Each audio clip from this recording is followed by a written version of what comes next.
About our honorees, Paul Friedberg, Lifetime Achievement Award. Be grateful for those who give us happiness.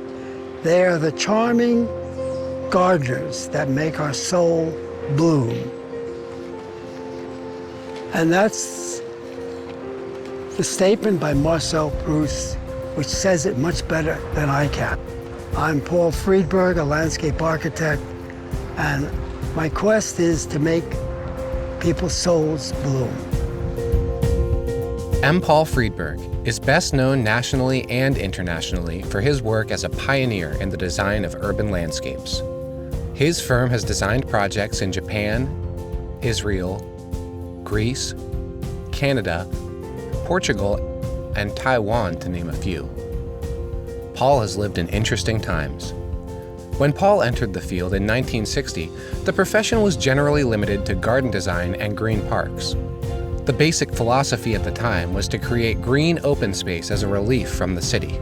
Paul's work, however, was socially based, facilitating opportunities to bring people together. I don't think a design works without people in it. I think people have to be in it because they are part of the design. They give it its dynamic, not just to look at, but to actually participate, to engage in the environment that's been created. This shift of focus from plants to people inspired urban landscape architects to think of urban public space as their responsibility. The profession was requested to meet the city on its own terms as a dynamic social environment. Since then, Paul and his peers in New York have forged a profession that demonstrates that public space is an integral part of city life. It's what makes cities livable, dynamic, and a place to work and raise families. As a New York professional, Paul, along with his peers, can with pride claim to be the creative force providing outstanding innovations in urban landscape design as a model for other cities.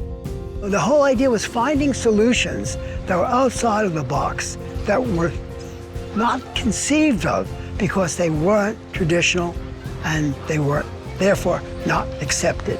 Early in Paul's career, his firm was granted money to work on Jacob Riis houses in Manhattan's Lower East Side. The freedom given to his firm on this project allowed him to explore and develop his groundbreaking approach to play. This project was a watershed moment when it opened in 1965 to great public recognition and appeared in Life magazine, making the then 34-year-old an instant expert.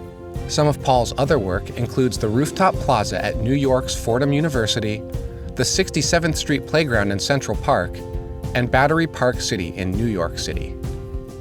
All of Paul's work shares a common conviction that designed landscapes can enhance life by revealing beauty in the environment and in human contact. Design is essential so that it can be picked up as a beginning point, as a starting point to go to the next level. In the late 1960s, the American Society of Landscape Architects acknowledged a lack of representation by minorities in landscape architecture and requested Paul help to develop a solution in one of the most diverse cities in the world, NYC. In response, he established and became the founder/director of the Urban Landscape Architecture program at City College of New York from 1970 to 1990. Today, this program, now a Masters of Landscape Architecture program, is not just attracting a wide diversity of students, but inspiring the next generation of critical thinkers and creative designers for our urban challenges. His legacy of projects and influence on the built environment as a practitioner and an educator cannot be underestimated.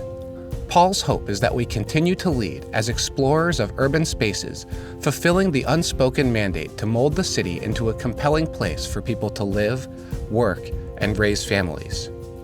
It is the work, such as Paul's, that contributes life and energy to the city and brings people together to make the city compelling as the center of culture and recreation. As Paul would say, the bottom line is to protect what has been created, to have skin in the game and fight for preserving what is good and worthy. As landscape architects, we're not finished when the designs are built. We, by desire or circumstance, have the responsibility to mold, learn, direct, and protect what we deem important. Our voice must be loud. The past holds the secret to the future. A legacy is not what I designed, but how well it's used and how sustainable it is.